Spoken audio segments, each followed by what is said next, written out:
Hello বন্ধুরা, education ক্লাসেসে তোমাদের সবাইকে স্বাগত। আমি পিয়ালি। আমি এর আগের ভিডিওতে সোশ্যাল ইন্টেলিজেন্স এবং ইমোশনাল ইন্টেলিজেন্স আর স্পিরিচুয়াল ইন্টেলিজেন্স সম্পর্কে তোমাদের একটা ধারণা দেওয়ার চেষ্টা করেছিলাম। তো আজকে আমরা যে ইন্টেলিজেন্সের যে থিওরিগুলো রয়েছে সেই সম্পর্কে ডিসকাস করব।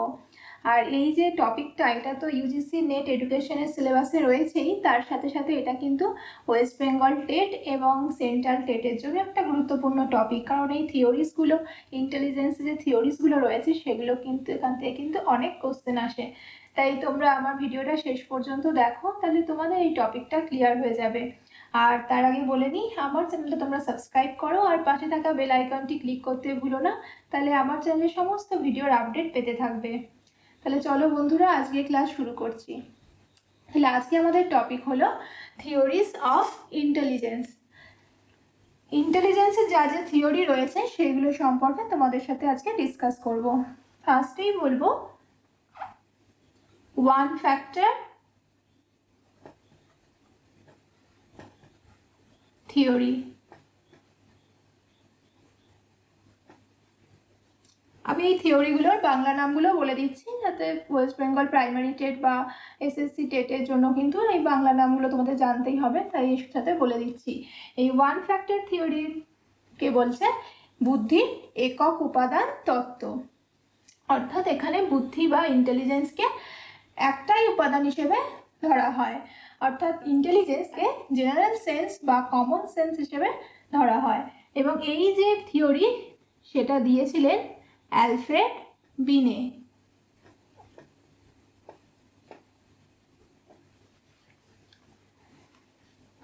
নেক্সট হচ্ছে টু ফ্যাক্টর থিওরি। এই টু ফ্যাক্টর থিওরি বা দ্বি উপাদান তত্ত্ব, বুদ্ধির দ্বি উপাদান তত্ত্ব, এর কনসেপ্ট দিয়েছিলেন মনোবিদ চার্লস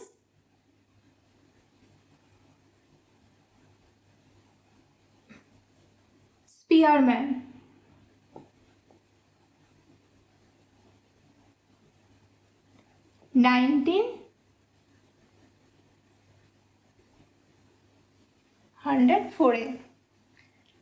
এই থিওরির কনসেপ্ট দিয়েছিলেন বা থিওরিটা দিয়েছিলেন।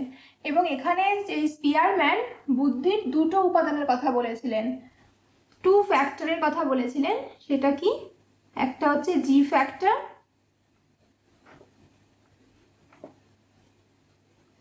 যেটাকে জেনারেল অ্যাবিলিটি বলছে,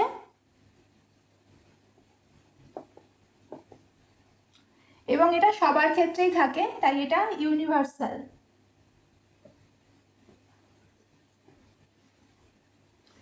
আর এটাকে ইনবর্ন অ্যাবিলিটিও বলা হয়। জন্মসূত্রে এই অ্যাবিলিটি আমরা পেয়ে থাকি। এটা হচ্ছে জি ফ্যাক্টর, এবং যে কোনো কাজের জন্য, কাজ করার জন্য এই জি ফ্যাক্টর কিন্তু আমাদের কাজে লাগে, বা জেনারেল ইন্টেলিজেন্স যাকে বলছে। আর আরেকটা যে ফ্যাক্টরের কথা তিনি বলেছিলেন সেটা হলো এস ফ্যাক্টর, যাকে বলছে স্পেশাল অ্যাবিলিটি বা স্পেসিফিক অ্যাবিলিটি। এবং এই যে অ্যাবিলিটি, এটা আমরা কোথা থেকে পাই? এনভায়রনমেন্ট থেকে আমরা অ্যাকোয়ার করি। ইজ অ্যাকোয়ার্ড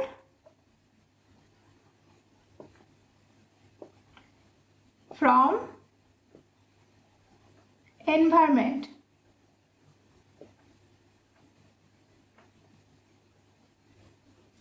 এবং এই এস ফ্যাক্টর বিভিন্ন কাজের জন্য বিভিন্নভাবে থাকে আমাদের মধ্যে, এবং এটা ম্যান টু ম্যান যেমন ভ্যারি করে, তেমনি একটা মানুষের মধ্যেও বিভিন্ন কাজের জন্য বিভিন্নভাবে এই এস ফ্যাক্টর বা স্পেশাল অ্যাবিলিটি থাকে, সেক্ষেত্রেও ভ্যারি করে। তাহলে এই একই বলছে টু ফ্যাক্টর থিওরি, এবং এটা ধারণা দিয়েছিলেন স্পিয়ারম্যান। নেক্সট আমরা বলবো মাল্টি ফ্যাক্টর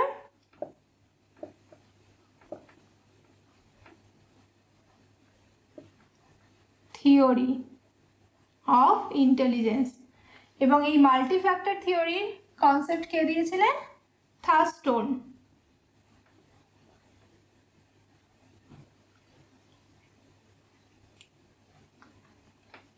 যাকে বলছে বাংলাতে বুদ্ধির বহু উপাদান তত্ত্ব। এই থার্স্টোন মাল্টিফ্যাক্টর থিওরির কথা বলেছিলেন এবং একে আরেকটা নামও আছে প্রাইমারি মেন্টাল অ্যাবিলিটিস। এবং এই থার্স্টোন বলেছিলেন যে বুদ্ধি হচ্ছে কতগুলো ফ্যাক্টরের সমষ্টি। এখানে তিনি 6 ধরনের ফ্যাক্টরের কথা বলেছিলেন, 6 প্রাইমারি ফ্যাক্টরের কথা তিনি বলেছিলেন। সেগুলো কি? সেগুলো হলো দ্য নিউমেরিক ফ্যাক্টর।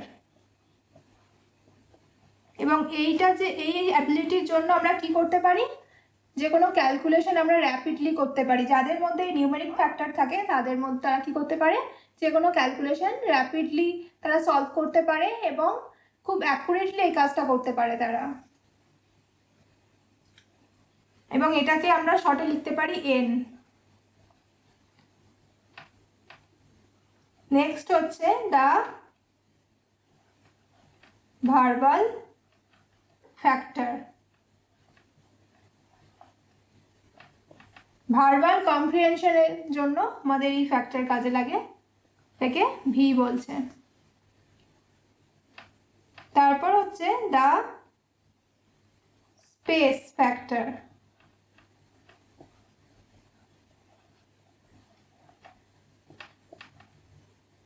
স্পেস সম্পর্কে আমাদের আইডিয়া হয়, একে বলছে স্পেস ফ্যাক্টর। নেক্সট হচ্ছে মেমোরি।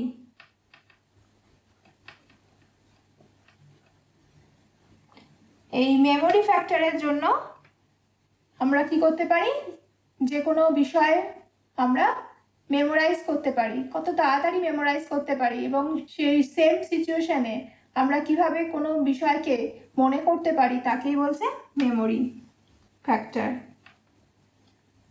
এম। নেক্সট হচ্ছে ওয়ার্ড ফ্লুয়েন্সি।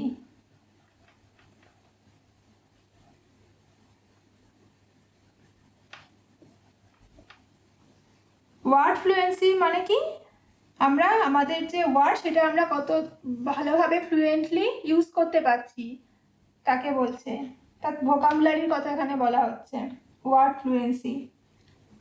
আর আরেকটা যেটা হলো রিজনিং।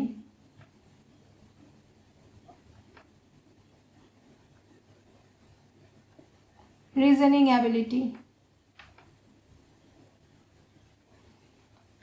তাহলে এই 6 ধরনের প্রাথমিক ফ্যাক্টর বা প্রাইমারি ফ্যাক্টরের কথা থার্স্টোন বলেছিলেন। তাহলে এটাকে যদি শর্টে লিখি কিভাবে লিখতে পারি, N V S M W R. এটা তোমাদের মনে রাখতে হবে।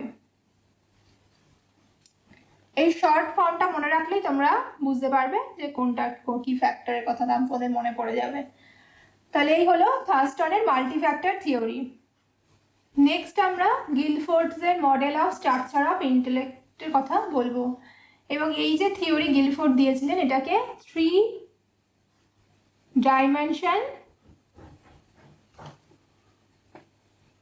থিওরি বলা হয়। কেন? কারণ এখানে তিনি 3টে ডাইমেনশনের কথা বলেছিলেন এবং একটা মডেলের সাহায্যে তিনি তার এই থিওরি এক্সপ্লেন করেছিলেন। এইভাবে তিনি একটা মডেলের সাহায্যে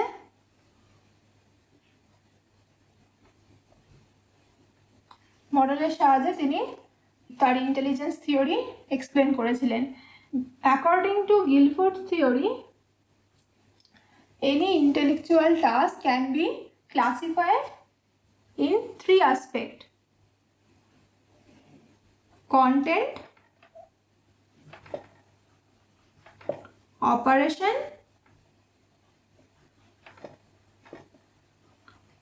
and product. এই কন্টেন্ট এর মধ্যে আবার ভিজুয়াল, অডিটরি,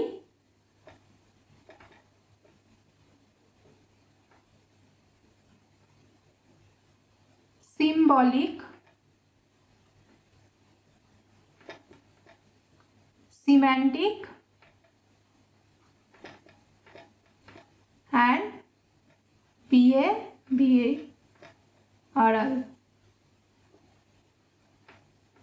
কন্টেন্টের মধ্যে 5টা বিষয় আছে।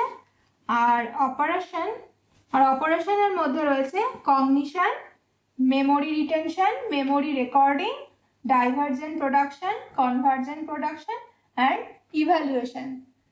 আর নেক্সট এটা হচ্ছে প্রোডাক্ট।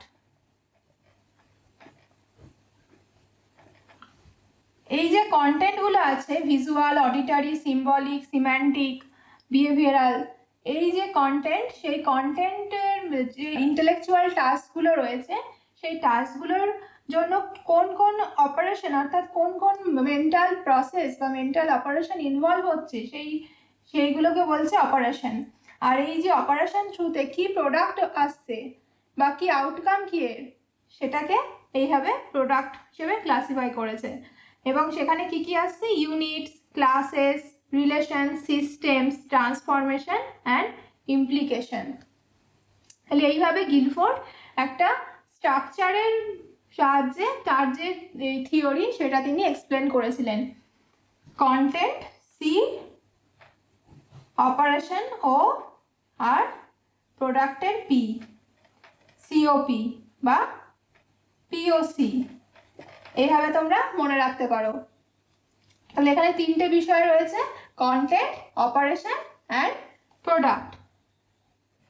কোনো ইন্টেলেকচুয়াল টাস্ক কি কন্টেন্ট হবে, তার জন্য কি অপারেশন ইনভলভ হবে এবং তার প্রোডাক্ট কি হবে, তার আউটকাম কি হবে, সেটার বেসিসে ইন্টেলিজেন্সকে তিনি এইভাবে মডেলের সাহায্যে দেখিয়েছিলেন।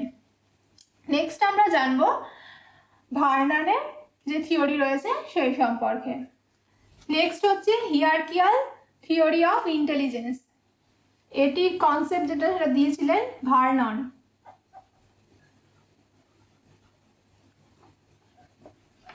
তারপর নেক্সট হচ্ছে fluid and crystallised theory of intelligence.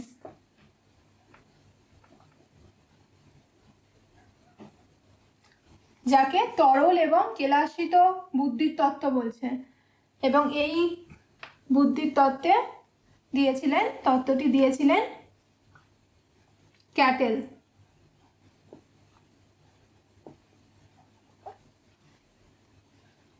এখানে তিনি ইন্টেলিজেন্সকে ফ্লুইড এবং ক্রিস্টালাইজ এইভাবে তিনি এক্সপ্লেন করেছিলেন। ফ্লুইড ইন্টেলিজেন্স অর্থাৎ যেটা আমরা জন্মসূত্রে পেয়ে থাকি তাকে বলছে ফ্লুইড, আর ক্রিস্টালাইজ হচ্ছে এটা আমরা আমাদের যে এনভায়রনমেন্ট এবং যে আমরা এক্সপিরিয়েন্স গেইন করি সেই থেকে যে আমাদের বুদ্ধি হচ্ছে তাকে বলছে ক্রিস্টালাইজ থিওরি। নেক্সট আমরা বলবো যেটা খুবই ইম্পর্টেন্ট,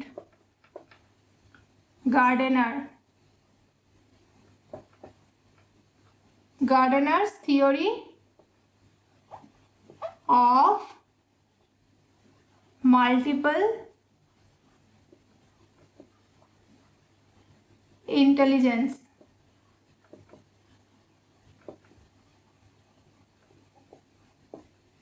এই গার্ডেনারের যে বুদ্ধি তত্ত্বটি এটা কিন্তু খুবই ইম্পর্টেন্ট একটা তত্ত্ব, এবং এই যে তত্ত্বে তিনি 8 ধরনের বুদ্ধির কথা বলেছিলেন, 8 ধরনের দক্ষতা বা ক্ষমতার কথা তিনি এখানে বলেছিলেন।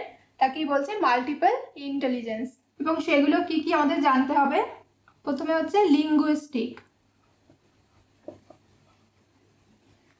রিডিং, রাইটিং, এইসবের ক্ষেত্রে যে আমরা ল্যাঙ্গুয়েজ ইউজ করছি সেই দক্ষতাকেই বলছে লিঙ্গুইস্টিক। ঠিক আছে, এটা পোয়েট এবং রাইটারদের মধ্যে লক্ষ্য করা যায়। নেক্সট হচ্ছে লজিক্যাল ম্যাথামেটিক্যাল।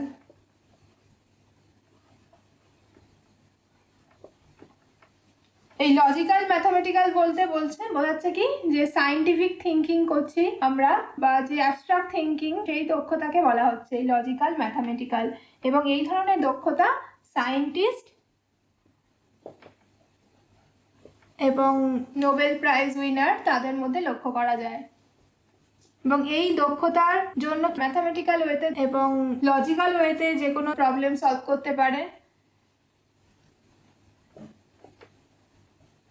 আর ম্যানিপুলেট করতে পারে, যে কোনো বিষয়কে ম্যানিপুলেশন করতে পারে। নেক্সট হচ্ছে স্পেশিয়াল অ্যাবিলিটি, অর্থাৎ কোনো স্পেস সম্পর্কে যখন আমরা কনসেপ্ট করতে পারি, যখন আমাদের কোনো আইডিয়া হয় স্পেস সম্পর্কে, এই ধরনের যে দক্ষতা সেটা দেখা যায় পাইলটদের মধ্যে, ড্রাইভারদের মধ্যে। তারা বুঝতে পারে যে কতটুকু স্পেসে তারা গাড়িটা নিয়ে যেতে পারবে, ঠিক আছে। এই যে স্পেস সম্পর্কে আইডিয়া আর্কিটেক্টদের মধ্যে এবং ইন্টেরিয়ার ডেকোরেট যারা করে তাদের মধ্যে কিন্তু এই স্পেস সম্পর্কে একটা অ্যাবিলিটি হয়, এবং এটাকেই বলছে স্পেশিয়াল অ্যাবিলিটি। তাহলে এটা পাইলটদের মধ্যে দেখা যায়, ড্রাইভার, আর্কিটেক্ট আর ইন্টেরিয়ার ডেকোরেটর যারা করে ডেকোরেশন দের মধ্যে এই ধরনের অ্যাবিলিটি থাকে। গার্ডেনার যে 8 ধরনের ইন্টেলিজেন্স অ্যাবিলিটির কথা বলেছিলেন, সেগুলো কিন্তু একজন ব্যক্তির মধ্যে যে সব ধরনের অ্যাবিলিটি থাকবে তা নয়। যে কোনো মানুষের মধ্যে হয় 2 কি 3 ধরনের, 2 বা 3 ধরনের অ্যাবিলিটি থাকতে পারে, কিন্তু একজনের মধ্যে সব ধরনের ক্ষমতা কিন্তু অ্যাবিলিটি থাকতে পারবে না। এটাই গার্ডেনার বলেছিলেন তার এই তত্ত্বে। নেক্সট হচ্ছে বডিলি কাইনেস্টিক। এবং এই যে বডিলি কাইনেস্টিক মানে বডি মুভমেন্টের কথা বলা হচ্ছে, কিভাবে বডিকে মুভমেন্ট করবে কেউ এবং কতটা ফ্লেক্সিবল ওয়েতে সেটা করবে, সেই ধরনের দক্ষতাকে বলছে এই বডিলি কাইনেস্টিক। এবং এই যে দক্ষতা, এটা কিন্তু ডান্সারদের মধ্যে থাকে, ডান্সারদের মধ্যে আর অ্যাথলেটিক্স যারা রয়েছে তাদের মধ্যে এই বডিলি কাইনেস্টিক অ্যাবিলিটিটা থাকে। নেক্সট হচ্ছে মিউজিক্যাল।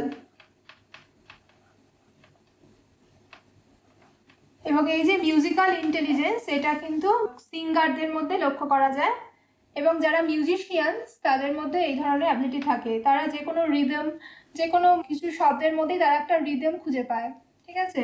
এই ধরনের অ্যাবিলিটির জন্য তারা এটা করতে পারে, এবং তাই এটা বলা যায় এটা সিঙ্গার্সদের মধ্যে এই ধরনের অ্যাবিলিটি থাকে, সিঙ্গার্স বা মিউজিশিয়ানস।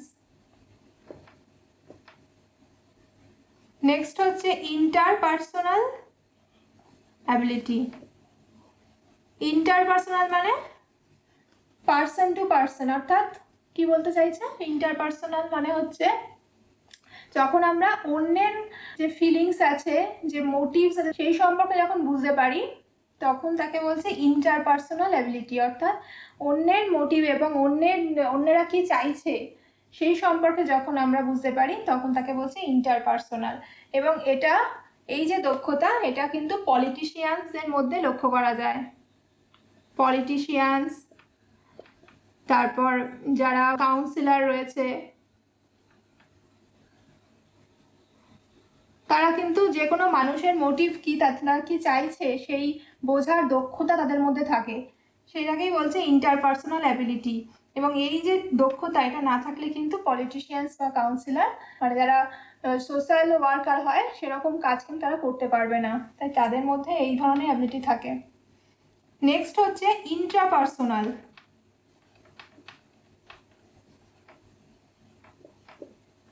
ইন্ট্রাপার্সোনাল মানে যখন আমরা নিজের সম্বন্ধে, নিজের যে ফিলিংস, নিজের যে ইমোশনস, আমি নিজে কি চাই সেটা সম্পর্কে যখন আমাদের ধারণা হয়, যে এই দক্ষতার সাহায্যে আমরা সেটা জানতে পারি, যে ক্ষমতার সাহায্যে আমরা জানতে পারি, তাকেই বলছে ইন্ট্রাপার্সোনাল অ্যাবিলিটি। এবং এই যে অ্যাবিলিটি, এটা ফিলোসফার্সদের মধ্যে থাকে। এবং তারা নিজের সম্বন্ধে এত ভালো জানে বলে তারা যে কোনো দার্শনিক দৃষ্টিভঙ্গি বা দার্শনিক চিন্তার তারা জন্ম দিতে পারে।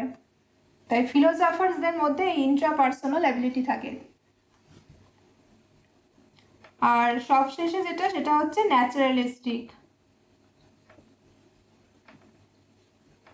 অর্থাৎ নেচার সম্পর্কে বোঝার যে দক্ষতা, পরিবেশ সম্পর্কে বোঝার যে দক্ষতা, তাকে বলছে ন্যাচারালিস্টিক। এবং এই ধরনের দক্ষতা থাকে ফার্মার্সদের মধ্যে, তারা নেচারকে ভালো বুঝতে পারে। ফার্মার্স, হান্টার্স, কিংবা যারা ট্যুরিস্ট আছে, ট্যুরিস্ট গাইড আছে, তারা কিন্তু নেচারকে খুব ভালো বুঝতে পারে। এদের মধ্যেই ন্যাচারালিস্টিক অ্যাবিলিটি সেটা থাকে। এবং যারা বায়োলজির স্টুডেন্ট তাদের মধ্যেও ন্যাচারালিস্টিক অ্যাবিলিটি থাকে। তাহলে গার্ডেনারের এই থিওরিটা কেন এত ইম্পর্টেন্ট, কারণ তিনি যে 8 ধরনের ক্ষমতা বা দক্ষতার কথা বলেছিলেন সেগুলো কিন্তু খুবই ইম্পর্টেন্ট, এবং এগুলো কিন্তু ম্যান টু ম্যান ভ্যারি করে, যেটা বললাম আগে। এবং সবার মধ্যে কিন্তু সব রকমের যে অ্যাবিলিটি সেটা কিন্তু থাকে না, ঠিক আছে? এক একজনের মধ্যে এক এক রকম এই অ্যাবিলিটি থাকে। একেই তিনি বলেছেন মাল্টিপল ইন্টেলিজেন্স। নেক্সট আমরা যেটা জানবো সেটা হলো স্টার্নবার্গের যে থিওরিটা রয়েছে সেই থিওরি সম্পর্কে জানবো। আর সবশেষে যে থিওরিটা নিয়ে আলোচনা করব সেটা হলো টায়ার্কিক থিওরি অফ ইন্টেলিজেন্স। এবং এই যে থিওরি সেটা দিয়েছিলেন রবার্ট স্টার্নবার্গ। রবার্ট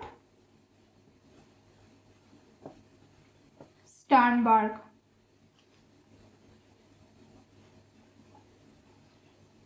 1985-এ তিনি এই থিওরিটা দিয়েছিলেন। এবং এই যে থিওরি, এখানে তিনি 3 ধরনের ইন্টেলিজেন্সের কথা বলেছিলেন: কম্পোনেনশিয়াল,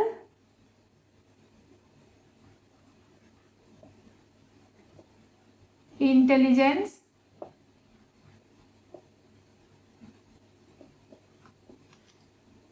আর হচ্ছে এক্সপিরিয়েন্সিয়াল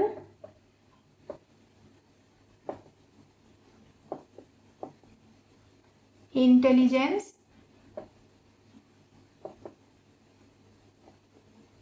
আর থার্ড হচ্ছে contextual intelligence.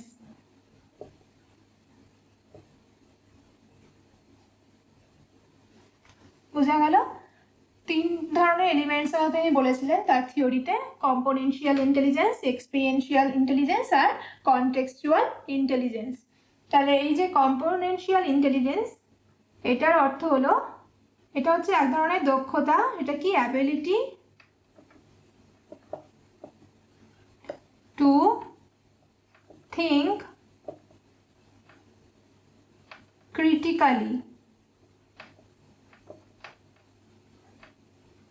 or analytically।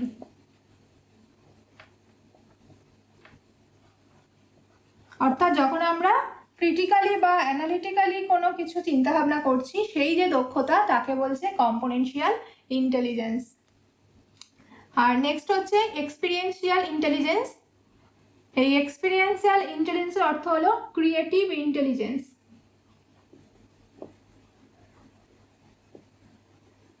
Creative যখন আমরা কিছু কাজ করছি, সেই ধরনের যে দক্ষতা তাকে বলছি এক্সপিরিয়েন্সিয়াল ইন্টেলিজেন্স বা ক্রিয়েটিভ ইন্টেলিজেন্স।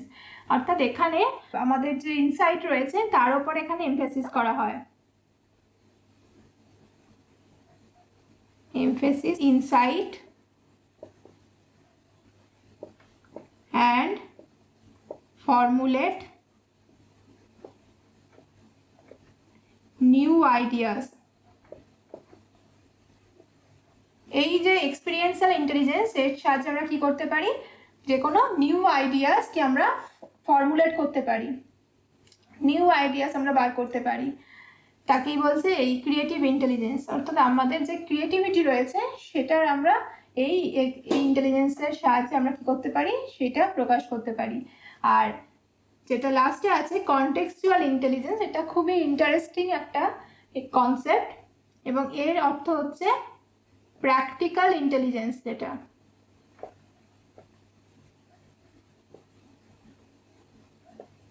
এবং যাদের মধ্যে এই কনটেক্সচুয়াল ইন্টেলিজেন্স বা প্র্যাকটিক্যাল ইন্টেলিজেন্স থাকে তারা অনেক বেশি প্র্যাকটিক্যাল হয় এবং ডাউন টু আর্থ হয় এবং তারা ভীষণ অ্যাডাপটিভ নেচারের হয়, যে কোনো সিচুয়েশনে তারা মানিয়ে নিতে পারে। বিভিন্ন কনটেক্সটে তারা কীভাবে রিয়াকশান করবে সেটা তারা খুব ভালোভাবে বুঝতে পারে এবং যে কোনো প্রবলেম তারা সলভ করতে পারে, তাই এরা অনেক বেশি ডাউন টু আর্থ হয়। তাই বলতে পারি persons high on this dimension are intelligent